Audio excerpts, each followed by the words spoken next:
What's up, everybody? My name is Trap Gambino. You're watching Trapped in the Web, and today we're doing a movie review on Halloween 2018.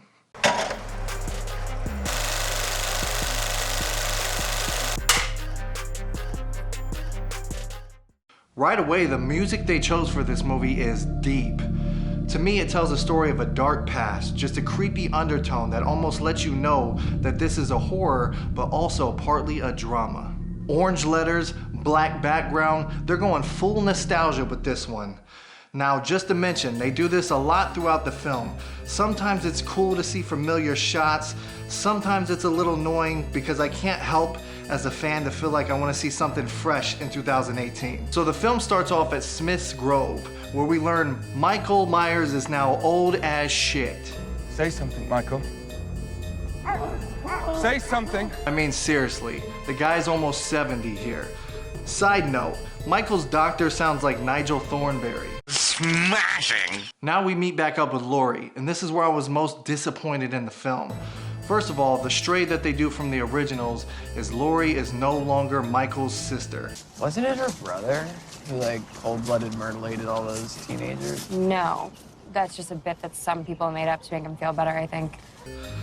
This disappoints me because Laurie has basically become an Alex Jones listener. Full doom prep mode. Very annoying. She no longer has the toughness from being Michael's sister. She doesn't come off as badass as much as she does desperate and gripey. I'm twice divorced, and I have a basket case. Now we meet Laurie's daughter and family. Normal family, kind of ignoring Laurie's craziness and somewhat bitter with the way it affects the rest of the family. This brings me to my favorite scene in the movie, where Laurie is drinking in her car, gun in her hand, dark dramatic music playing along with the audio from Loomis in the past films. Absolutely amazing. It captures the emotion and the relationship in such a dark way.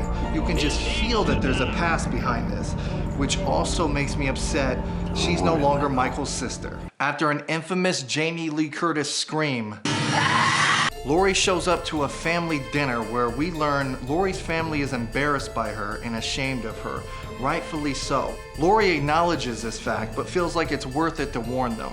No matter what people tell her, she knows that Michael Myers will be back. This brings me to my least favorite scene. We have Laurie's daughter explaining how she grew up, and they play this montage of her punching a punching bag and shooting guns.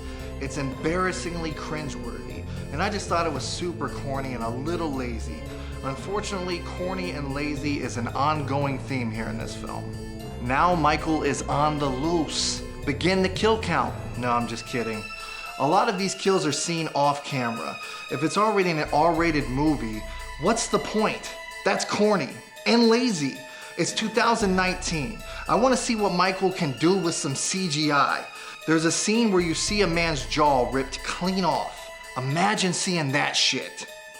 Laurie finds out about Michael's escape via local news channel. This is where she decides to set her plan into motion. Laurie has been preparing for this moment for a very long time. And I mean preparing. Remember when I said doom prep mode? I'm talking this chick has trap doors, guns around every corner. It's basically a fucking bat cave.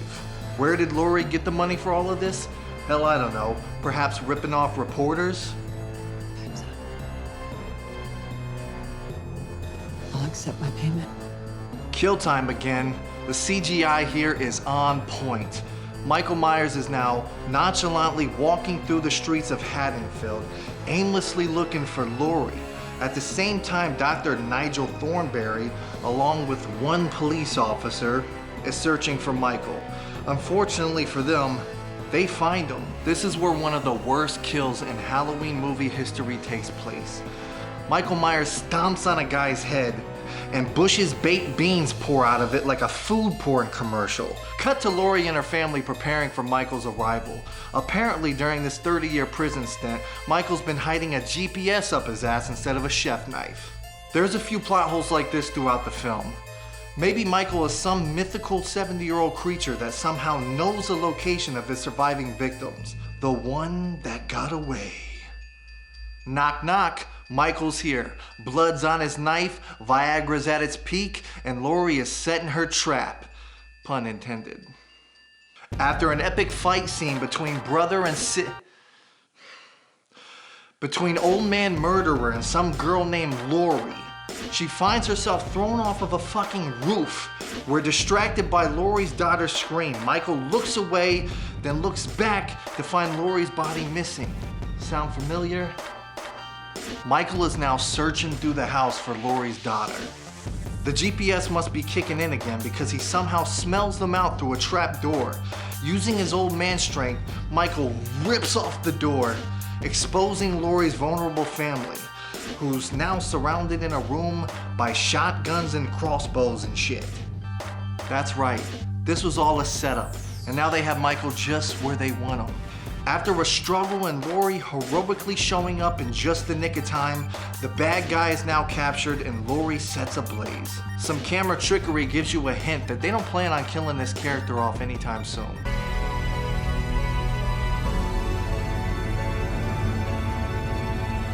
The film ends with traumatized Laurie and family riding off into safety with, again, more hints of a sequel. I personally give this movie a 3 out of 5 stars. I feel like this movie is a good movie. If it wasn't a Michael Myers movie, if it wasn't a Halloween movie, it could be a great movie. But since they took away so much from the lineage, so much from the history, I'm a horror fan, don't do that shit to me. Okay, it's personal. I give it a 3 out of 5 stars. So this is our first video here at Trapped in the Web. If you enjoyed this content, make sure that you like and subscribe for more videos just like this in the future.